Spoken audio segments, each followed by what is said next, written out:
I'm Paige Mallette. I'm an orthopedic surgeon who specializes in hip and knee replacement.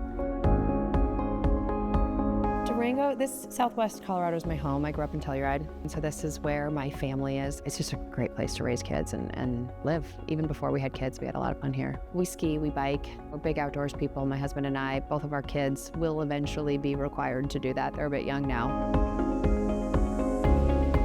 The number of joint replacements is climbing. I think people are living longer, more active lives. My parents have both had knee replacements, and it's been fantastic. They continue to bike. They continue to ski into their late 70s and 80s now because they are able to do so. I think patients would potentially be surprised by how much of their own joint we're preserving with joint replacement. You work with a great team in the operating room. In orthopedics, we actually get to make a dramatic difference in people's lives, get them back to activities, get them feeling better, give them quality of life back. Within, honestly, days or weeks after surgery is, I wish I had done this sooner. They can walk again. They can climb stairs again. They can enjoy travel again. They can play with their grandkids again. They didn't really realize they had given up until they're looking at it in the rearview mirror.